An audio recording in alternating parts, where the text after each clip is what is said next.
Sam. I saw people on the sidewalk watching something. I crossed to join them like a cat who smells herring. Men in jumpsuits from the jail, I think, were clearing the lot. Unbelievable. The woman beside me told me the land was for anyone who wanted a garden. Even more unbelievable.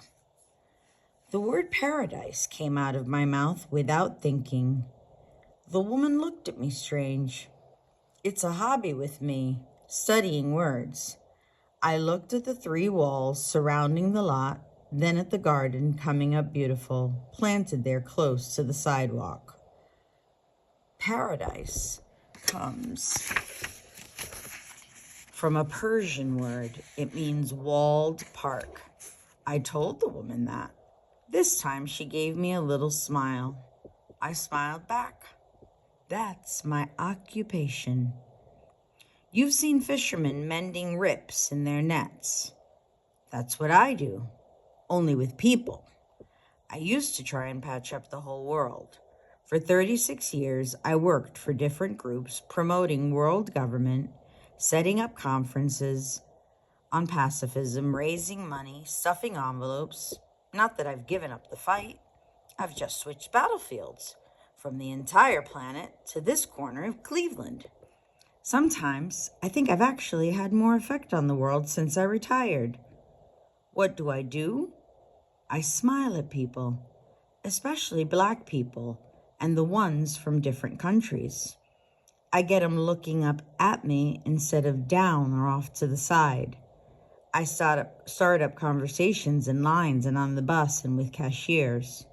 People see I'm friendly no matter what they've heard about whites or Jews. If I'm lucky, I get them talking to each other, sewing up rips in the neighborhood. I hadn't had a garden since I was a kid.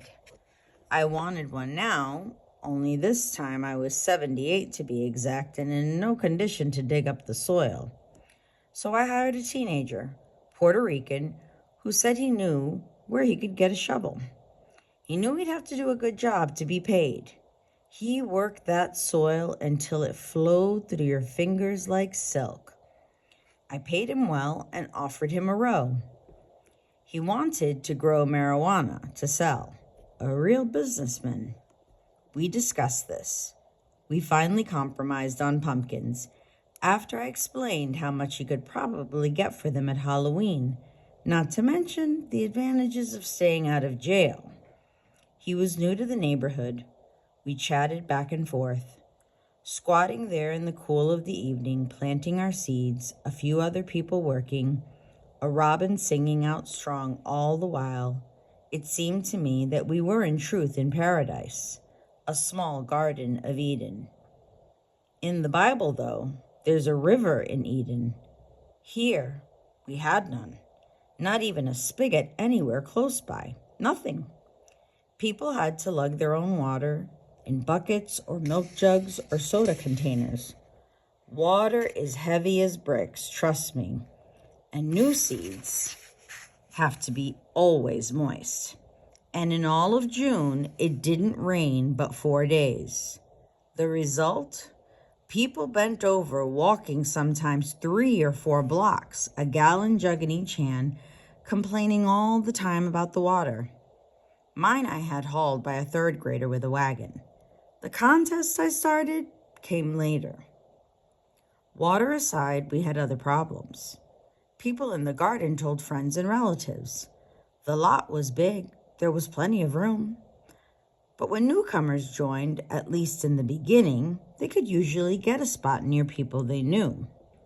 One Saturday, when the garden was fullest, I stood up a minute to straighten my back. And what did I see? With a few exceptions, the blacks on one side, the whites on another, the Central Americans and Asians toward the back. The garden was a copy of the neighborhood. I guess I shouldn't have been surprised. A duck gives birth to a duckling, not a moose. Each group kept to itself, spoke its own language, and grew its own special crops.